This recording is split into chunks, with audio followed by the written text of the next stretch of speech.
লক্ষ্মীপুরে ভোটে ব্যবহারের জন্য অবৈধ সিল উদ্ধারের ঘটনায় একটি প্রিন্টিং প্রেসের মালিক গ্রেফতার হয়ে আদালতে স্বীকারোক্তিমূলক জবানবন্দিতে বলেছেন যে জামাত ইসলামের একজন নেতার নির্দেশেই এসব সিল তৈরি করা হয়েছে।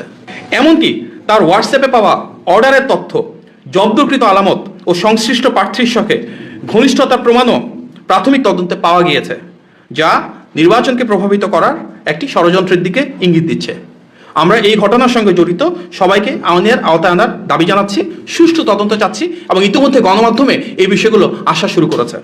আমরা পরিতাপের সঙ্গে লক্ষ্য করছি যে সেই রাজনৈতিক দলটি পরিকল্পিতভাবে ইলেকশন ইঞ্জিনিয়ারিংয়ের প্রস্তুতি নিচ্ছে বিভিন্ন জায়গায়।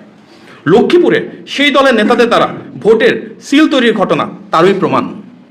পাশাপাশি আমরা বিভিন্ন জায়গা থেকে খবর পাচ্ছি যে ধর্মীয় অনুভূতিকে অপব্যবহার করে এবং জাল ভোট দেওয়ার উদ্দেশ্যে বিপুল সংখ্যক বোরখা এবং নিকাব প্রস্তুত করা হচ্ছে।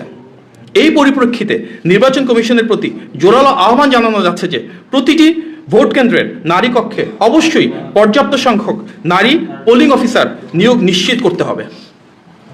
আইন ও বিধিমালা অনুযায়ী মুখমণ্ডল খুলে ভোটের শনাক্তকরণ কার্যকরভাবে সম্পন্ন করতে হবে।